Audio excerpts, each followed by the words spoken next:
Hi everyone and welcome to another video from Display Repair. In this video we'll be talking about how to use the headlights on your car. We'll be talking about how to turn on the headlights, how to use all of the commands, and towards the end of this video we'll give a few tips on how to use the headlights properly in traffic. So stay tuned.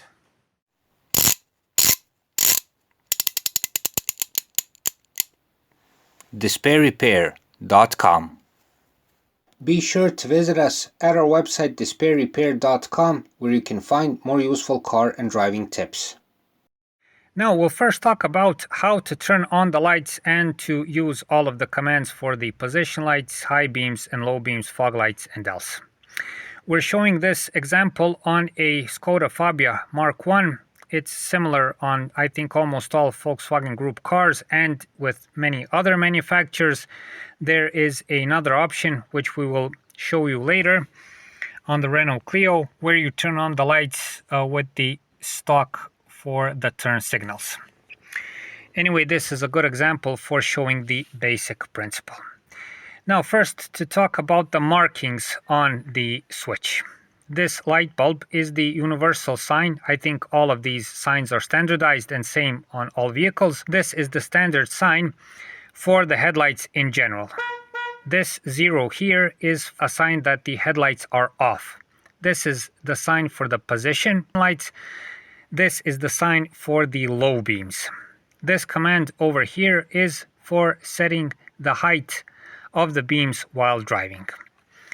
This here is for the front fog lights, and this here is for the rear fog lights. On the Skoda you can separately turn on the front and the rear fog lights. On many cars this command is all in one, so to say. To turn on the lights, simply flip the switch to the right, so first into the position lights and then onto the low beams. To turn the lights off, just flip the switch to the left, to the 0 position, and the lights are off. Now the first position is for the position lights. These are the lights that show the position of the car. They are the, if you've noticed, the small 5-watt lights in the front headlights, barely visible, and of course the small 5-watt in the rear. So they show the position of the car. You engage the position lights by turning on the switch. There is the sound warning that the lights are on.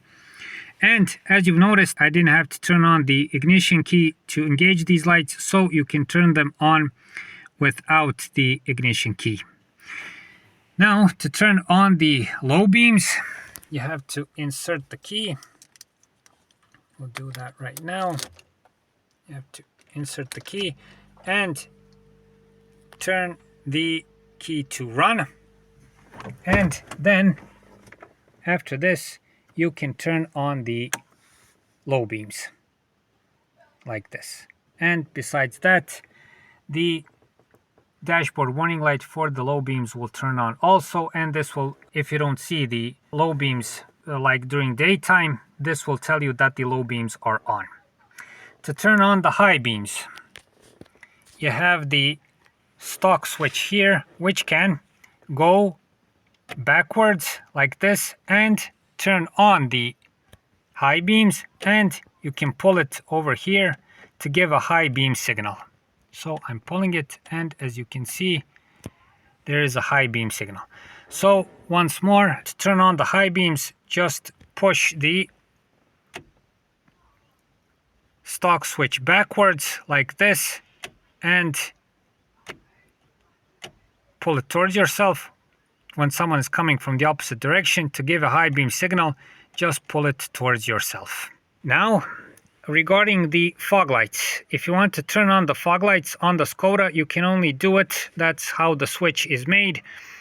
You can turn them on by pulling out this switch here.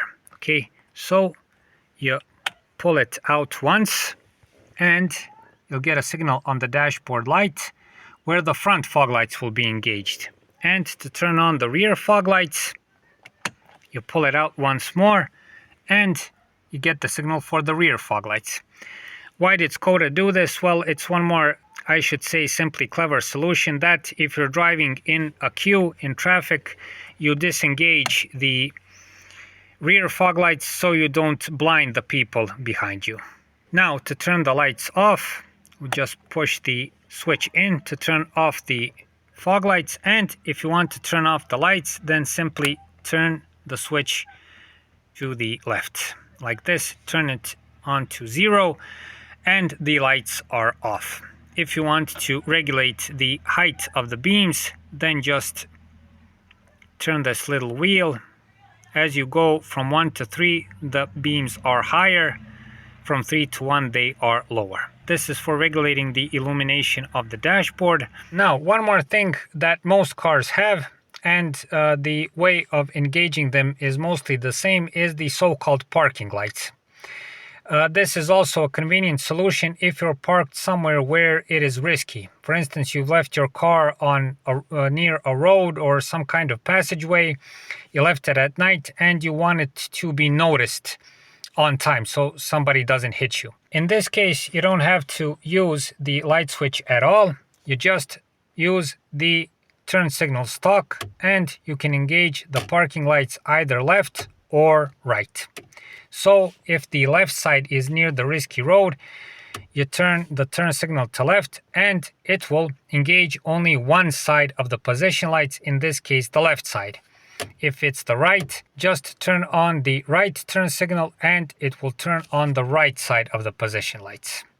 Also, if you're gonna leave the car for a longer period of time, only one side of the position lights is working, so it can last like that for a long time, show the visibility of the car, but it will not deplete the battery. Another function that most modern cars have is to turn on the lights automatically when you turn on the car. Mainly on most cars, the setting is to turn on the so-called daylights. In most cases, they are the LED lights located in the front, so they are not the main lights, but the smaller LED lights. In case of the Skoda, Volkswagen, and other cars which have this kind of switch, the auto function is usually located here. It says auto, and you can turn it on by simply flipping the switch to auto, and it will turn on this function. On other cars, it may be accessed, for instance, via the infotainment system or have some other way of switching it on. Now, another very common solution for the light switch and for the commands for turning on the lights for the low beam and high beam is a combined switch on the stock of the car. This is a Renault Clio. We're showing this on, and on most Renaults, the usual solution is that, I don't know if you can see this, that the light switch is on the same switch where the turn signals are, the horn is, and where the fog light is. To turn them on, it is very simple. So you just use this switch here. This is for the position lights, and this is for the low beam. For the high beam, you just pull the stock to yourself, and to disengage them, you pull it once more. So that's it. You'll easily recognize this switch by the same markings you have, for instance, on the switch on the Skoda. So this is 0, this is for the position lights, and this is for the high beam, and for the low beam, and then for the high beam. In this case, the fog lights are turned on the same stock. You just turn this other switch here. And you also have, although this is important for this video, also have for the turn signals and for the horn. Although this solution may seem pretty unusual, it's a common solution for many cars. I guess that after the big switch like on the Skoda, it is perhaps the most common solution. So when you don't see the big sort of rotational switch here on the side of the steering wheel, the next place to look is on the stock, and if you see markings like this, you found the light switch, and this is how you use it. Now, what is the purpose of each light? We'll start from the position lights. The sole purpose of the position lights, as its name says, is to show the position of the car either in traffic, on the parking lot, or anywhere on the road, okay? So that everyone knows that the car is there. It is also an emergency light if the main lights stop working for some reason. When you turn on the position lights, at least people will know that you're there, and especially during nighttime, won't accidentally hit you. Then you have the low beams. Their purpose is to illuminate the road in urban driving, in traffic, and anywhere where you have to have light in front of the vehicle on the road, but not to blind other participants in traffic. So, if someone is coming from the opposite direction, if you're driving through a village, through a town, or anything else, that light will not shine into people, into other cars, and cause problems. Then you have the high beams.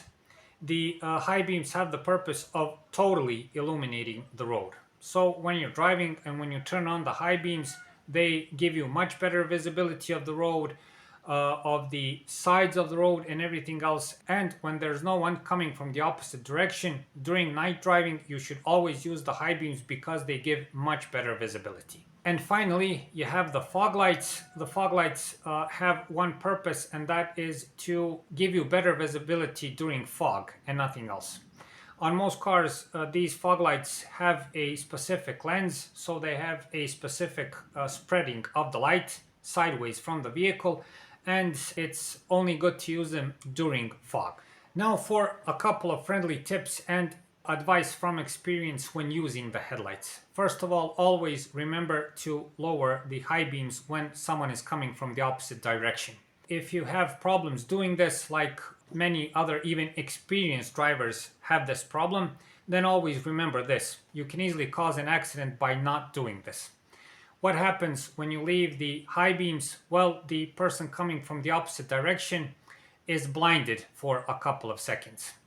And this can cause that person to lose control over the car and drive to the side of the road, drive into a ditch, or even, God forbid, hit someone in the opposite direction.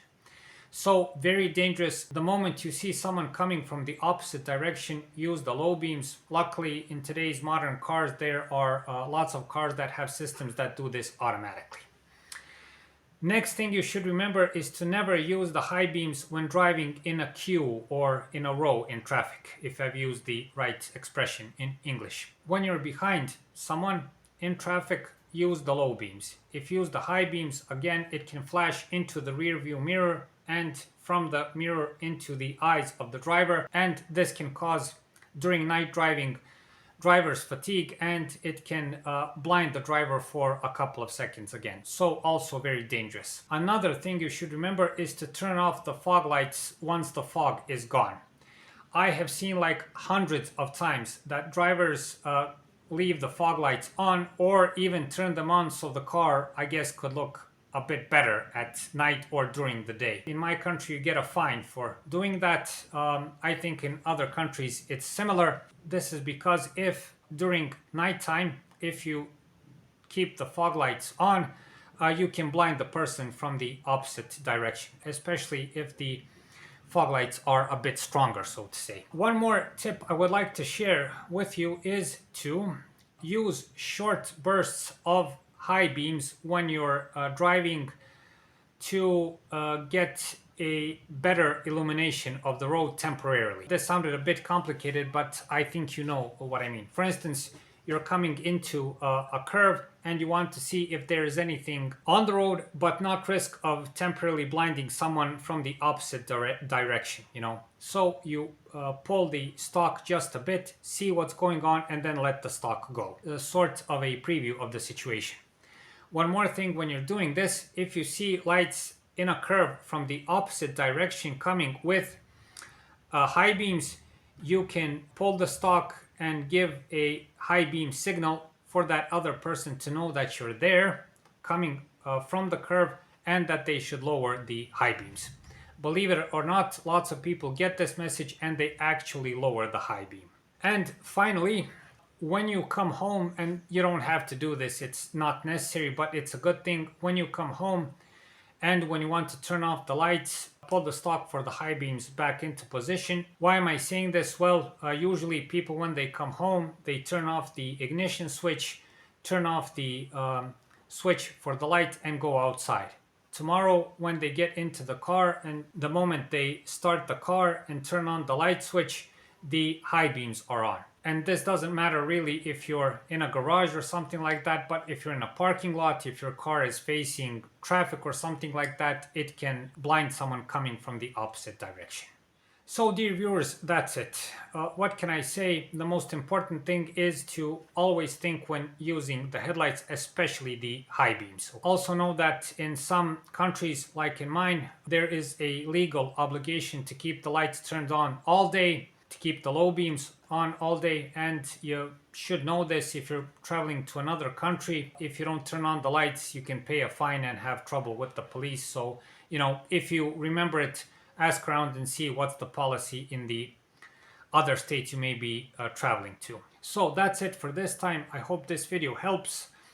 Please like and subscribe. It's a huge help for what we're doing. As always, I must mention, if you find the time, watch our other videos where I think you'll find useful content about car maintenance, driving, and other car related tips. Thank you for watching and thank you for your time.